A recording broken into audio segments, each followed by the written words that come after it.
Well, welcome to another episode of the Residential Developer Podcast. As you will all know, and I've had a lot of messages, we took a little breather, just a little hiatus off the back of a big 2025.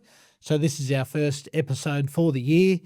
Very excited for this new year. Got some really exciting ideas and planning of what we're looking to implement this year. Always getting good feedback. And so this year we're going to be really going down lots of different rabbit holes in terms of helping you navigate residential property developments. So to kick us off for this first episode for the new year, I want to talk about why most residential developments fail before the design even starts. I think often we look at projects and we look at key things happen partway through a project, but I want to talk a bit about risk because I think a lot of people obviously that's one of the biggest things that hinders people from doing developments is fear or risk. And I think it's important to become world class when it comes to understanding how to mitigate risk and how to identify and find great development sites and to understand why some projects fail.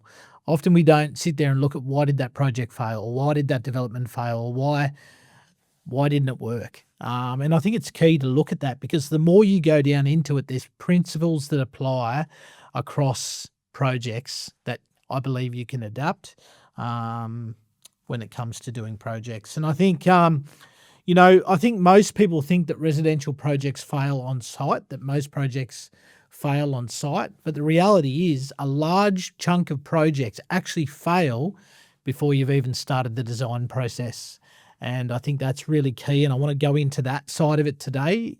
Obviously, we could have episode after episode of how projects fail on site.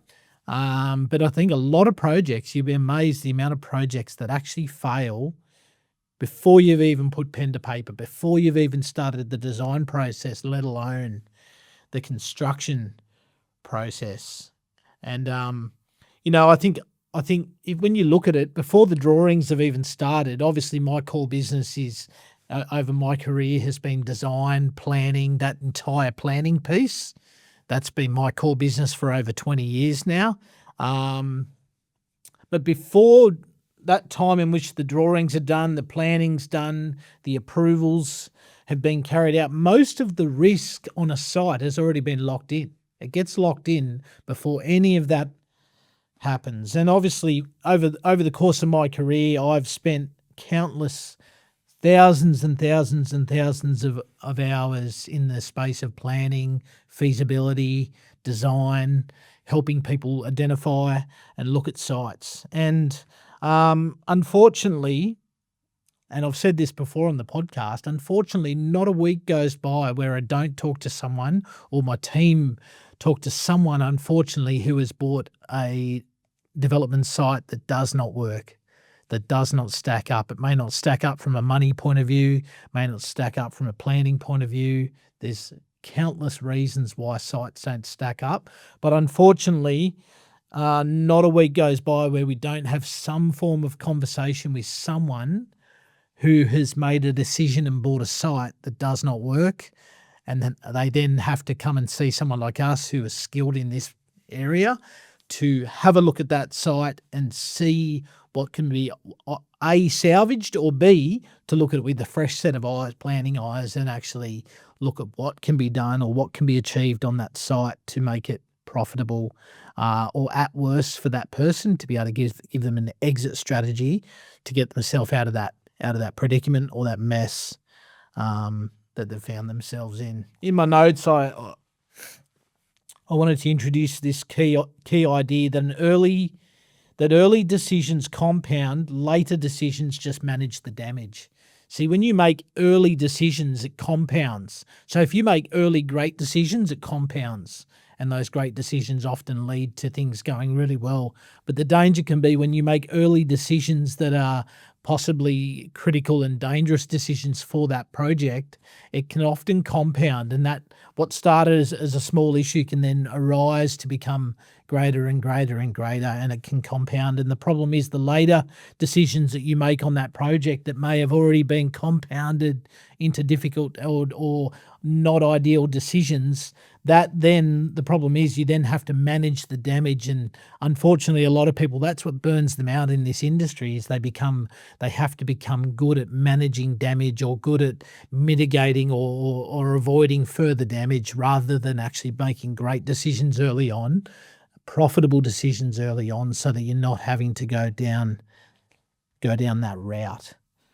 So I want to just break this short episode today up into two parts. And first and foremost, I want to talk about where failure actually starts. When it comes to why residential developments fail before the design starts, this is where failure starts. First one is buying property versus buying a development site. See, it's two different things. When you're buying a property versus buying a development site, you can often look at it very, very differently.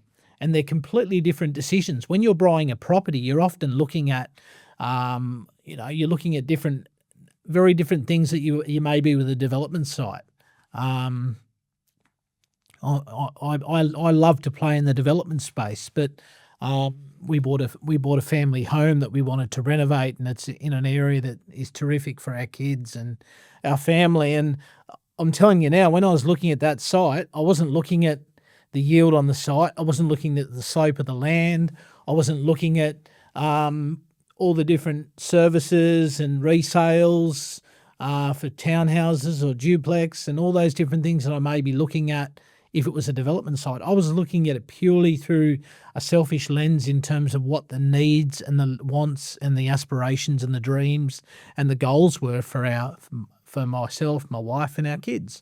So for us, we looked at how close it was to the beach, so we could walk our dog. We looked at how close it was for our couple of our kids that go to primary school, so they could, so it was close for them. We looked at how flat the land was, so the kids aren't riding up and down massive hills on their bikes. We looked at where the train station was for our two eldest kids to be able to go to high school. I selfishly looked at how I wouldn't have to drive to the golf course. It's a walking distance to the golf course. So, we looked at it through a whole lot of different lenses.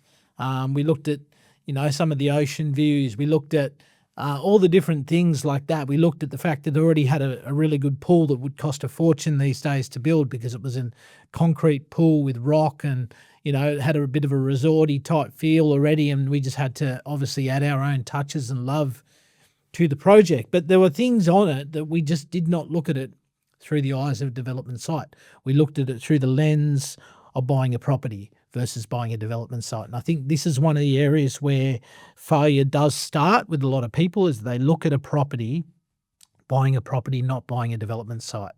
So they're getting attached in things they shouldn't be getting attached in. I think another thing, and I guess it ties in off the back of that point of is that people, some people have emotional drivers and some people have, commercial drivers or commercial realities. And the danger can be when you're looking at a development site is that you can get too emotional. You can get emotionally attached to a site. It may have been a site where you grew up, or it could just be something that just pulls an emotional string in your heart. And the danger can be, all of a sudden you're looking at things through the wrong lens, and you're overlooking things that you shouldn't be overlooking, and you can get emotionally attached. And I always see that with people that have emotionally bought a property, or they've emotionally gone and secured a site, and they've overlooked things they may not have otherwise overlooked because something has grabbed their attention. Something has grabbed at them, and then all of a sudden they've made irrational decisions. They've made decisions that have actually set that project up for failure before it's even started, because they've looked at it with those emotional eyes. They've got too emotionally invested, rather than looking at the commercial reality of that site. Some sites just do not work for developments. Some sites just do not work for anything other than a house. Some sites are just too valuable to remove the house, and no matter which way you look at it It just does not work. But the problem is when people get so emotionally wrapped up and tied up in how good that spot is, there'll never be a development site in that location, all different things. But sometimes when you look at it, strip the emotion away and you look at it through the commercial reality of that site, you can take a look back and realize, you know what, it just does not work. Although, yes, it may be the best site you'll ever see in terms of a location, in terms of orientation, all those things. But at the end of the day, from a commercial reality point of view, when you strip everything back, it just does not work. And if it doesn't work, you've got to be able to walk away and just honestly look yourself in the eye and just say, it doesn't work. And, often another key thing that creates failure, I think, before the project's even started is, why a great location doesn't equal a great development site. Just like I mentioned earlier, just because it's in the best of the best of the best of the best locations does not mean that it's going to work. And I think a lot of people get wrapped up in that, or they look at a site and they say no one's sold a block on this street. I heard this recently in a really good street where someone said no one's sold a development site here since the 1980s, or a site, sorry, a property, and it's a really established area. And I looked at it and I just ran numbers. I tried to be conservative and look at it through all the different angles, and they were just so bogged down and wrapped up in the fact that it was so exclusive. No one had sold anything since the 1980s. It had everything, like northern views, ocean views, close to the shops. Everything was going for this site. But no matter which way I looked at this site, and it had multiple options of what you could put on it, how you could figure it out. But based on what you had to pay for this site, based on what you could put on the site, I just could not get anything to stack up or anything to work, even from a builder-developer point of view, and it just was not working. And this client was really agitating to want to make this work, and it does not always work that way. Like, a location does not necessarily always stack up to be a great development site. Often it does, and it is something that's important and key to look at. Location is critical when it comes to development sites, but it's not everything. Some locations just do not work. And I think it's important to be able to look at it through that lens. And I think another critical part where failure starts is the illusion of yield. I think a lot of people look at yield and they make so many assumptions. And I think, look, a lot of people aren't skilled in obviously I'm quite skilled in that space. It's an area I've played in. It's my profession. It's my livelihood.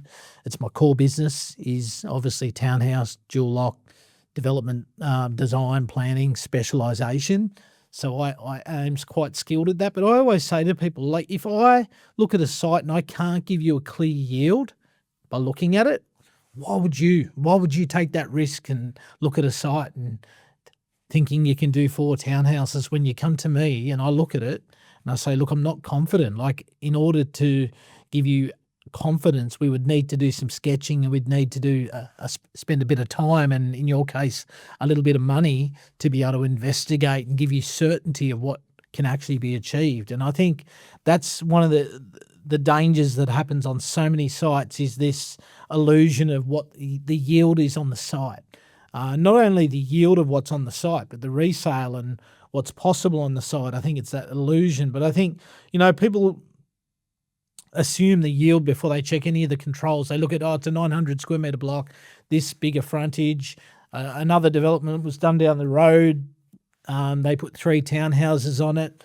Therefore, I'm going to put 3 townhouses. But every site's different, and every site's got different overlays, different constraints, floor space ratios, zoning, but then there's constraints. There's different things that can hinder a site. Like, I've seen a site that you could do 5 on, the exact same site on the same street.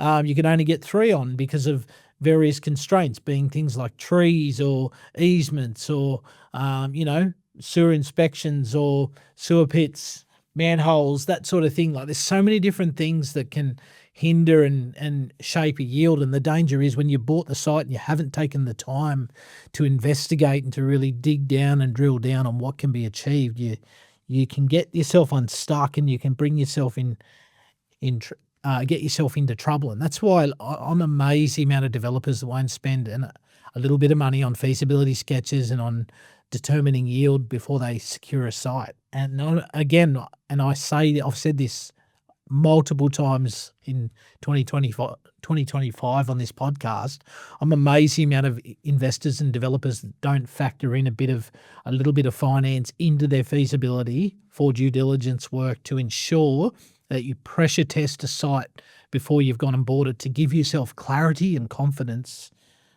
of what can be achieved. And I think the last thing where failure starts in this first part of this, why a lot of projects fail before you've even started planning, is looking at the danger of optimism. I'm amazed the amount of people, and look, I'm an optimistic person by nature, but I've had to actually fight against the optimism that naturally comes inside of me to actually ensure that I'm not allowing that to hinder myself when I'm looking at a development site. Because I think, the good thing is optimism helps you identify a site, but don't let optimism help you secure a site. There's a difference. Always identify sites. Be someone who's optimistic and looks at things and investigates things. And that's what enables you to see sometimes sites and potential that others don't see, is that optimism that you may naturally have. And I think it's important to keep that optimism, but do not ever apply that to securing a site or a feasibility of a site point of thing. I'm amazed when I see, we'll sort that out later. We'll sort out later what we can do on the site. We'll sort out later which pathway we're going to go, whether it be a DA or a CDC, or we'll sort that out later in terms of whether, 3 detached dwellings will stack up better than 5 attached, or whatever it may be, or 2, or a detached dual lock, or keeping the existing dwelling and, doing one more versus knock down and fully rebuilding. I think that optimism is so dangerous in that space. And, and even just that optimism of saying, council will be fine with that variation, or council will be okay with the fact that, we're looking to go after a whole bunch of variations. And it's a dangerous position to be in. You want to pressure test things with, mitigating risk and really drilling down on mitigating that side of it. And, for me, I just don't think optimism is a strategy in development. I think it's a strategy in site finding, but it's definitely not a strategy when it comes to acquisition and then pushing through a development. You do not want to have that optimism. You want to be able to look at things and develop certainty, mitigate risk, and develop plan A, plan B, and look at all those different scenarios to ensure that, that you're not buying yourself a headache. So for me, there's some of the key areas where failure starts. We could go all day on others, but for me, they're critical and key things where failure starts in a development. Now I want to look at some things that I've seen the sophisticated developers or sophisticated residential investors and developers, things that they do to pressure test a site before they've even started planning, before they've even carried out the acquisition on a site. And I think they're things that if you are serious about becoming world-class in doing residential investments and developments, I honestly believe these are things you can implement into your execution strategy when it comes to doing developments. So, for me, one thing I love about experienced investors and developers is they slow down early. And this goes against the trend of our world.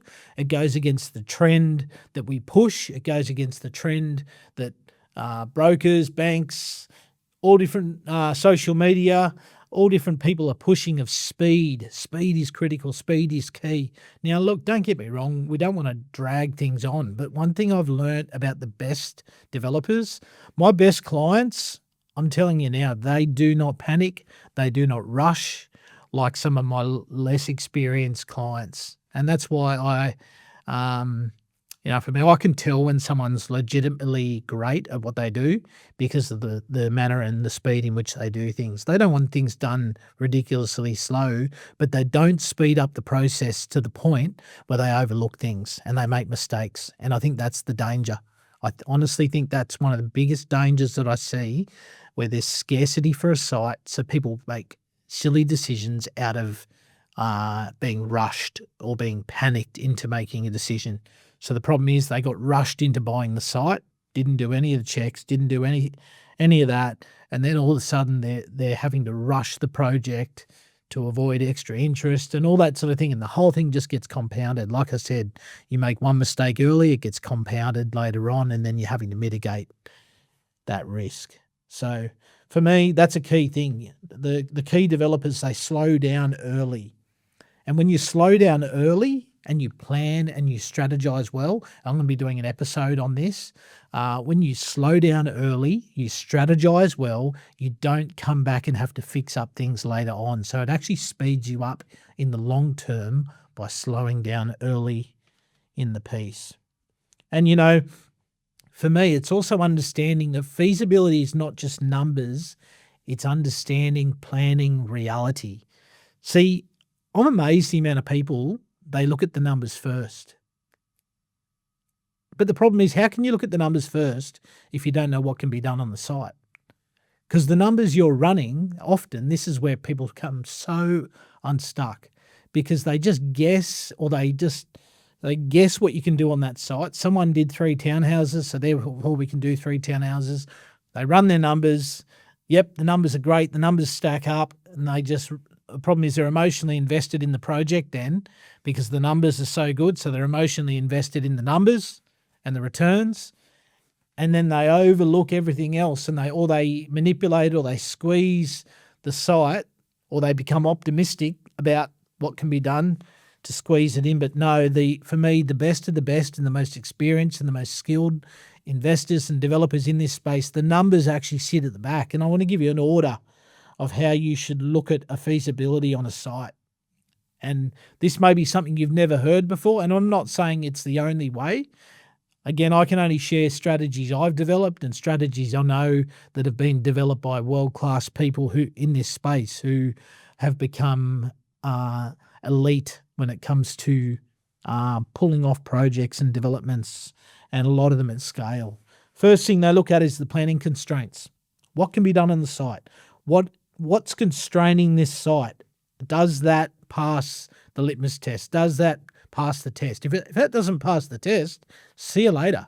If there's constraints that are hindering that site or just blow it out of the water, it's pointless. What's the point of numbers if a site is so heavily constrained that it can't be developed anyway? So that's the first thing. Then they look at the approval pathway. Which direction can I go?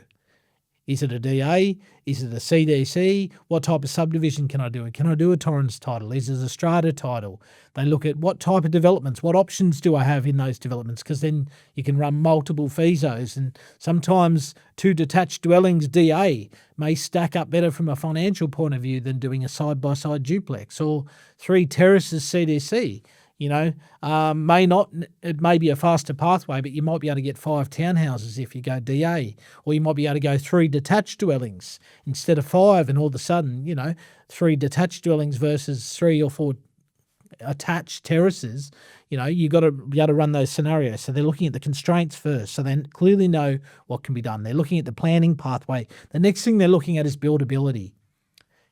They're looking at what can be built on this site. Is there anything that's hindering or going to expedite construction costs? Is there anything that's going to make construction really difficult on this site? So they can then factor that into their numbers. Whereas I see the amount of people, I look at their numbers and they want to do this really sloping site duplex, and they're like, I've allowed 1.2 mil. I'm like, you want a 4-bedroom, 2 living area, single garage, 220 square meter duplex on a, 5 meter slope site, and you've allowed $1.2 million, and you want, a higher mid-spec quality build.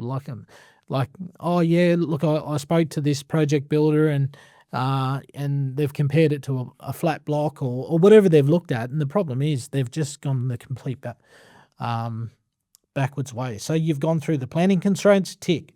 Approval pathway, tick. Buildability, tick. And then, for me, you run your feasibility or you run your numbers then on that site. And that's why I laugh when I say feasibility to people. Have you done your feasibility? Or they're looking, oh yeah, I've got the spreadsheet, I'll send it through. But that's only one part of it. See, that's why I always say, like, unfortunately, a lot of people, they come to us with their feasibility and they've already bought the site. When I say feasibility, it's their spreadsheet with the numbers. So they've come, and that's why I don't call it feasibility. I call it numbers, because feasibility is all four of those things. It's looking at the constraints and the controls on the site. It's looking at what pathway you're going to go down in terms of to get to execute the approval. And not only the pathway, it's the type of development you're going to do. And then it's looking at the buildability of the site. Is there anything that's going to increase the build costs? But not only that, when I say buildability, it's also what does that area demand? Is it mid-spec? Is it high-end? Is it project? Is it, somewhere in between? Like, you've got to look at all those things, and then all those things can hinge into your numbers, and then you run your numbers at the end and you look at it. If it's all stacking up, tick, tick, tick, tick, you can then go in with your eyes wide open, the best pathway. You can run, dual numbers against the two different options, and then you make a decision. Like, if it's so much more profitable to go DA, you can then reverse engineer it and go, okay, well, how much more interest am I spending over the planning period of time? What type of product am I getting? Sometimes it does stack up better, and I'm going to share this in an episode, to go down the DA path over the CDC. So you look at that, but then you may look at another area and might be like, this council's really shaky. They've had a lot of land and environment court cases and a whole bunch of different things. So then you go, okay, I'm going to run my numbers as a risk to mitigate risk on a CDC to see how that stacks. And sometimes you'll weigh up that decision, strip the emotion out, and make a decision, say, you know what, for this particular project, yes, I could make a bit more if I go down this path, but there's a lot of risk attached to that. Therefore, I'm not willing to do that. So therefore, I'm going to go down that pathway.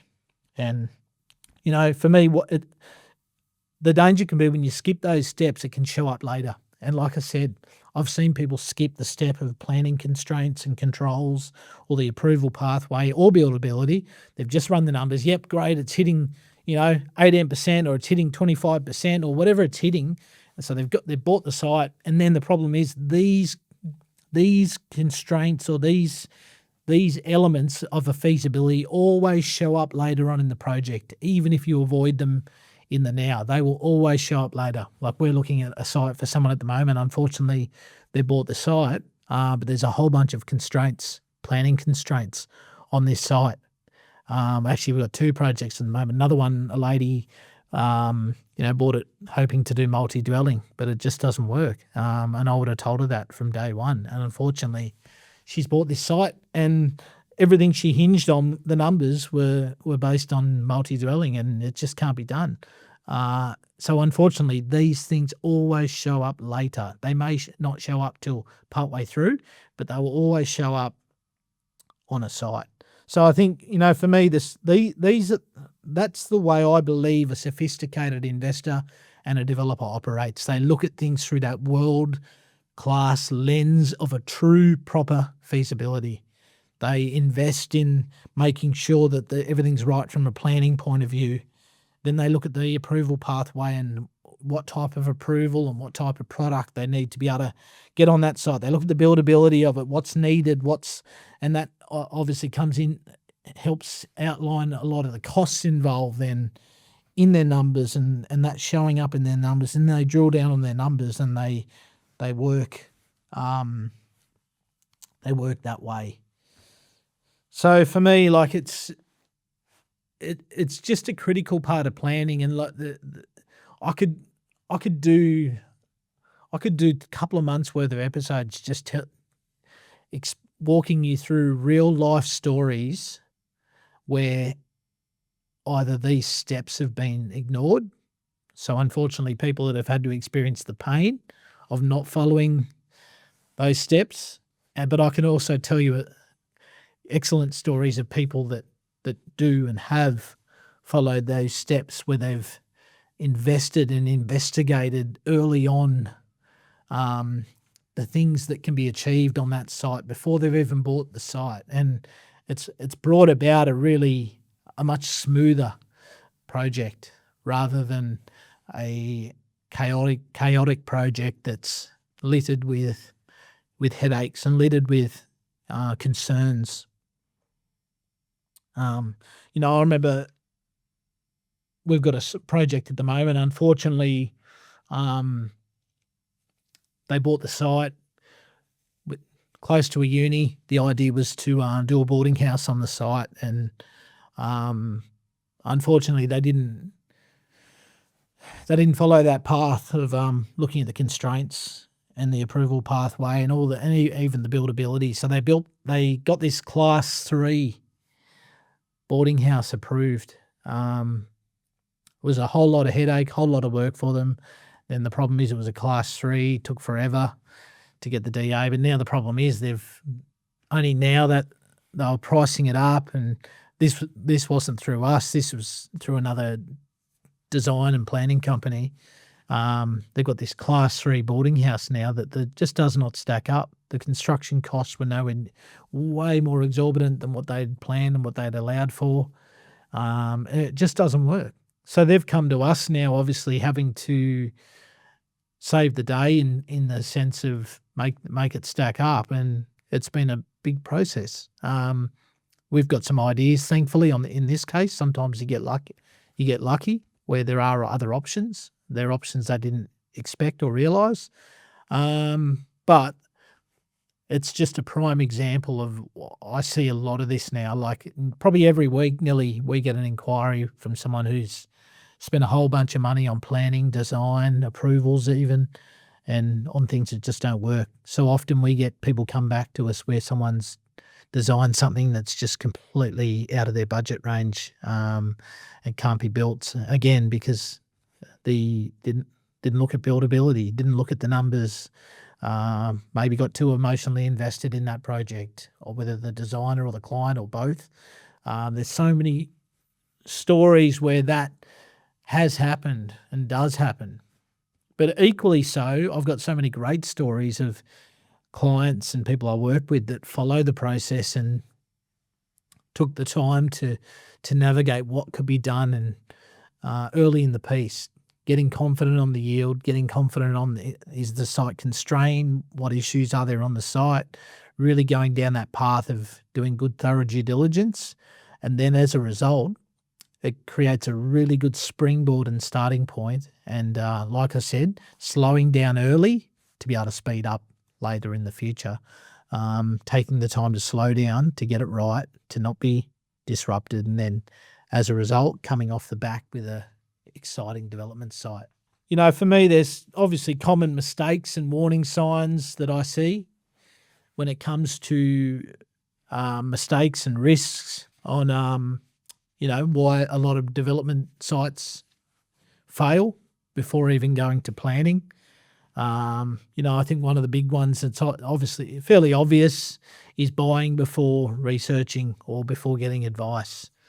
I think that's the most critical one. And I see even some guys that have done a few projects, they can get a little bit ahead of themselves and still buy before getting advice. Don't ever buy a development site before getting advice on it. Like I said, follow that plan of attack that I mentioned. Get planning advice so you can look at is there any constraints on the site? Is there anything hindering that site? What type of developments can you do on that site? And what type of planning pathway will those developments be? Will they be a DA? Will they be a CDC? What are the pros and cons? All that side of it. And then you can run your numbers.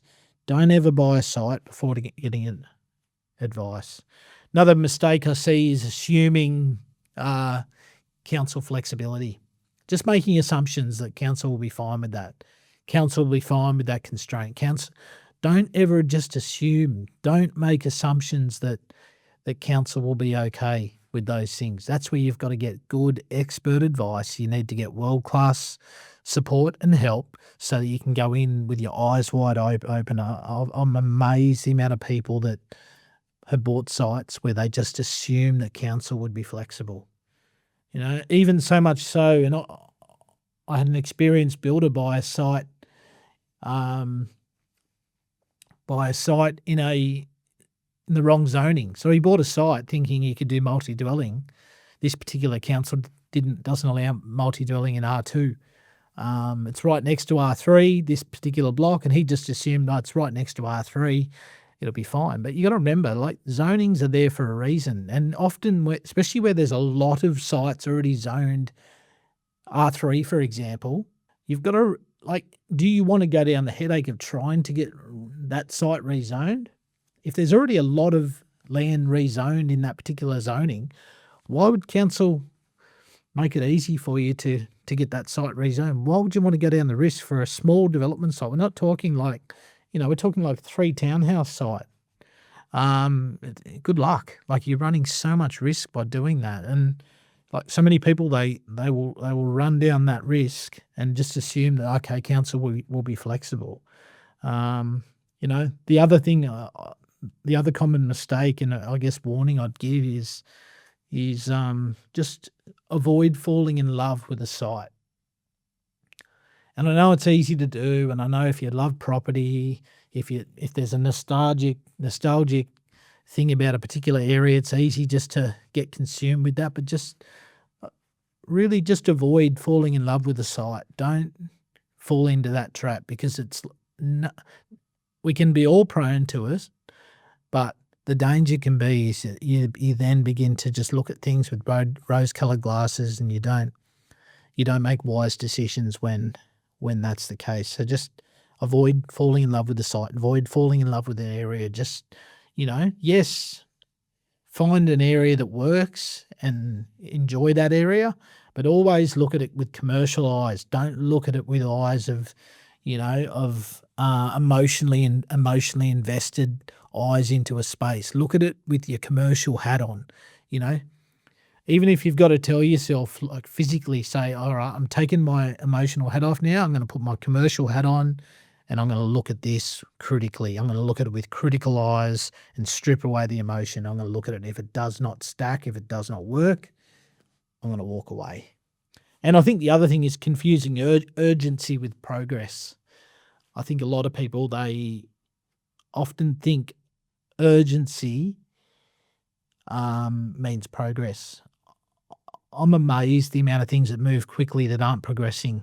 They move quickly, and often they're quickly moving backwards because the wrong strategy has been implemented. The wrong pathway has been implemented, only to have to go back. That project I was telling you about with the boarding house, 12 months in council, 6 months in the planning phase before we even looked at it, 18 months. Then by the time they got around to pulling the trigger and doing something, another couple of 3 months. So before you know it, they're 2 years into a project that they could have been halfway through construction. And if they'd slowed down at that point and looked at the right pathway, looked at the right feasibility, looked at things the correct way, they would have been a lot further ahead. And I just think that's very, very critical. So if you're early in a project, clarity now matters more than speed. I want to say that again, because I think it's important to write that down and make that a mantra for you if you really want to take on board what I've shared today. It says, if you're early in a project, clarity now matters more than speed. Okay? So if you're just about to kickstart a project, if you're just about to acquire a site, hopefully you haven't acquired the site yet. If you're listening to this episode, clarity is more important than speed at this early stage of the project. It is way more important to get clarity. Okay? Speed can happen later on. And getting the clarity enables you to come up with the perfect strategy, enables you to come up with the perfect plan of attack from a planning point of view. Okay? And then you're all guns blazing and you can move ahead. Don't ever get to the point where speed robs you of clarity. And I'm telling you now, I've seen the most experienced people rob themselves of clarity because they rushed a project and they didn't take the time to investigate what could or couldn't be done. So look, I hope you enjoyed this episode. of this podcast. As usual, don't forget to share, like, subscribe. For me, I just think it's a critical one to take into your 2026 and to adopt into your future development projects. So I hope you enjoyed it, and we'll see you next week.